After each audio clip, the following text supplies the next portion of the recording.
A minority shareholder in Coca-Cola is calling for Chief Executive Muhtar Kent to be replaced. I'm joined by Adam Fleck, Director of Consumer Equity Research at Morningstar. Adam, Wintergreen Advisers said in a statement that strategic investments made by Kent have cost Coke shareholders $16.3 billion. How much would you say has failed acquisitions weighed on shareholder value?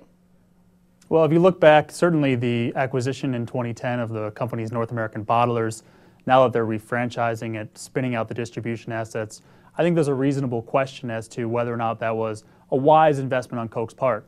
On top of that, you had the vitamin water business, which is going through some difficult times right now. So I think it's reasonable to question whether the acquisitions have been worthy for investors. But I think the criticisms of Muhtar Kent come at a time where the North American carbonated soft drink beverage business has been struggling. It's been hurting Pepsi as well. So I think that right now what you're seeing is Coca-Cola is starting to work on things it can control. It's starting to work on cash flow improvement, ROIC improvement, again, spinning out those bottlers, and cutting costs from its own bottom line.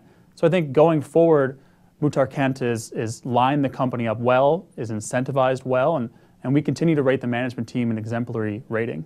Wintergreen did say that Coke's problems could be resolved by fixing its compensation plan, cutting expenses, and replacing the board and management. Would you say that that will solve Coke's problems?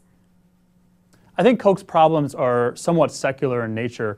If you look particularly in North America, again, the carbonated soft drink business has been down on volume basis for the last 10 years now.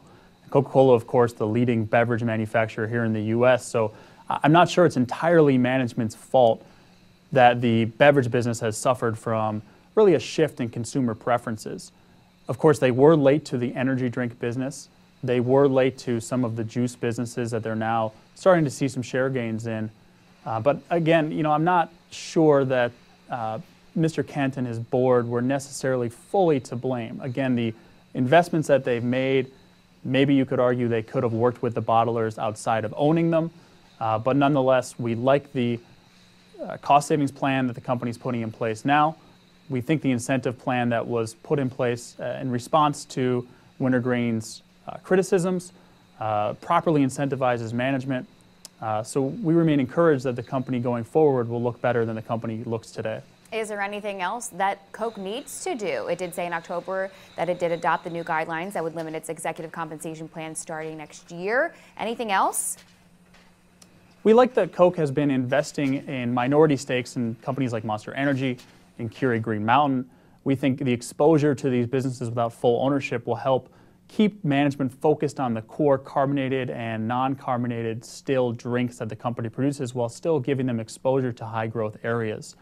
Aside from that, we think the company now and Muhtar Kent has the company on a solid trajectory.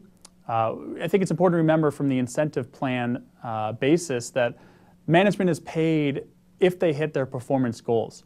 That's an important point that shareholders should be rewarded by those performance metrics alongside management. So it's not just, I think, management necessarily coming out and taking money from shareholders. I think it's incentivizing them to grow revenue, grow earnings, and they'll be compensated accordingly. An important point. Thank you so much. Adam Fleck, Director of Consumer Equity Research at Morningstar. And I'm Brittany Umar for The Street.